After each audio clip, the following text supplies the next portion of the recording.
she kind of says, okay, I'm not comfortable with the amount of attention he's getting when he already got a lot, and now all these other girls on top of it want to be with him.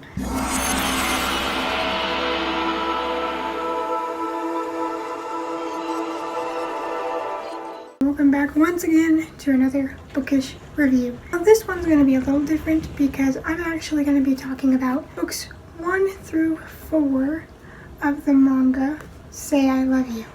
Now I'm doing 4 books at a time because these books are fairly quick reads, and I feel like if I were to do, I think there are 12 in the manga, that it would be a little repetitive to do every single book by itself. So I put 4 books in one review, so there will be spoilers for book 1 through 4 of the Say I Love You manga.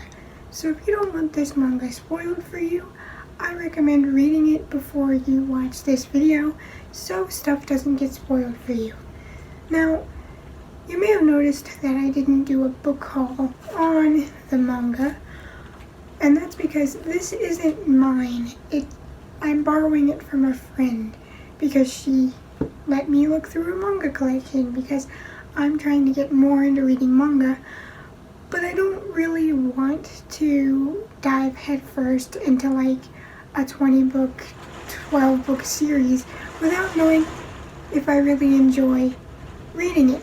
This manga series is kind of a slice of life manga, and it centers around our 2 main characters, Mi Tachibana and Yamato. Now, I'm probably going to be butchering names because they have all sorts of different names. They call each other by last names. They have all sorts of nicknames that they call each other.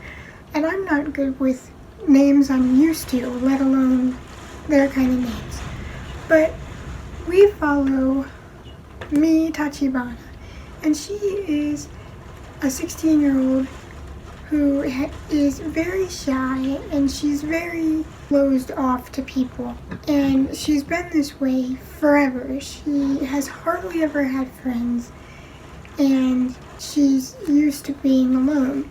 But then along comes our main man, Yamato, and he kind of ends up having a chance encounter with her where she kind of kicks him in the face, and somehow that makes him fall in love with her. So he starts to not push her. He's not pushy. I mean, he starts out a little bit pushy, but he's still very genuinely. It's weird. You have to read it to understand, but because he falls in love with her after that literal kick to the face, he starts pursuing her and trying to get her to go out with him and get her out of her shell, basically, because she's been alone for 16 years and she's very closed off as a person.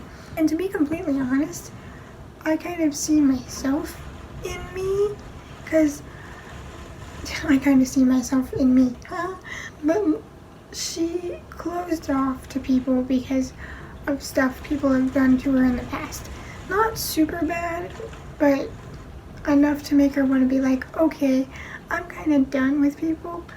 That's kind of where I have been since like 2019.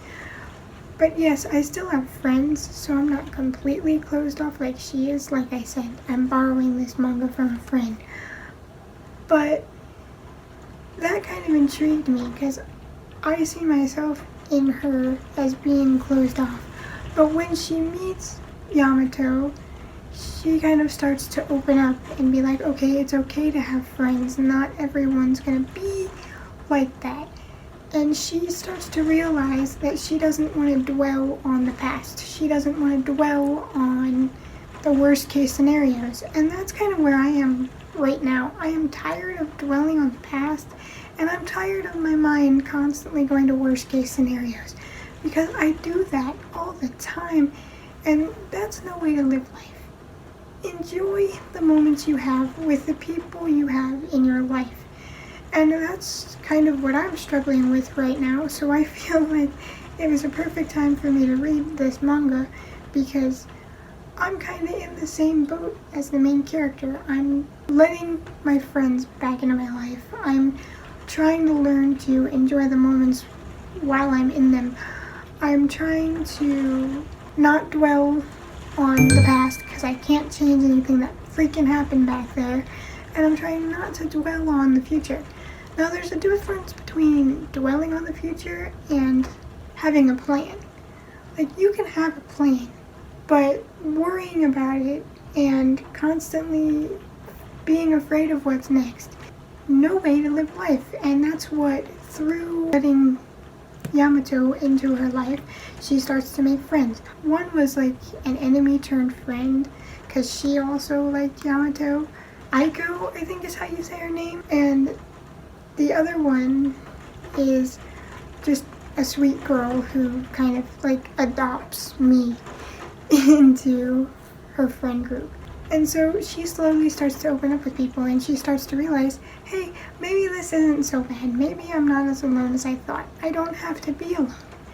And I feel like more people than we realize struggle with those same kind of thoughts because we're so stuck in our own heads a lot of the time that we forget to enjoy the moments with the people that we care about. And we get so caught up in this anxiety and stuck in our own heads that we end up kind of shutting ourselves out without even realizing it.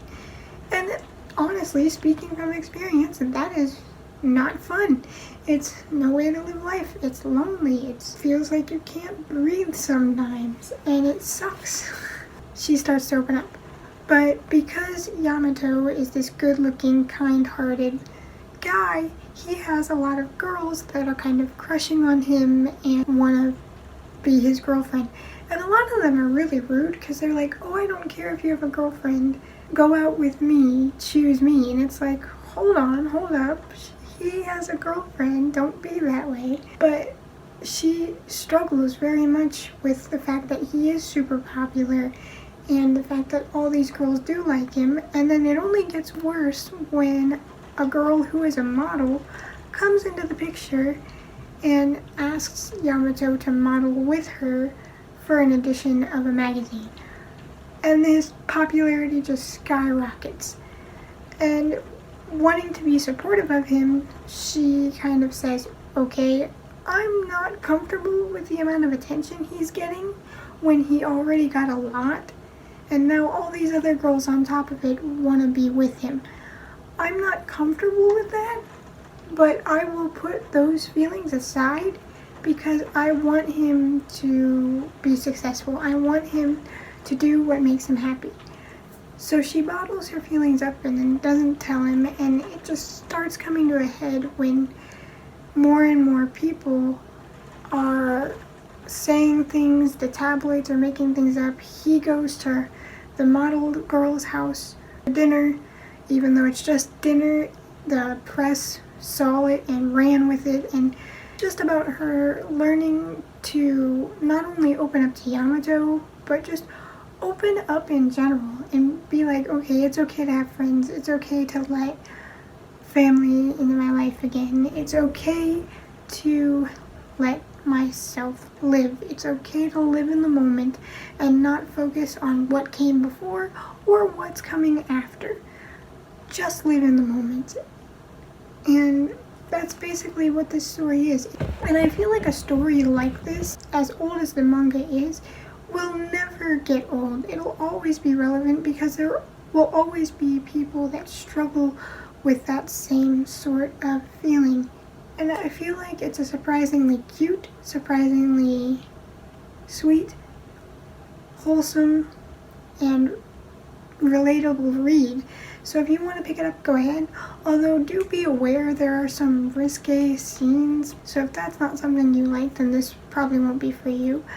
But it's a relatable read, it's an interesting read, and I've already read 4 of them, and I have 4 more with me.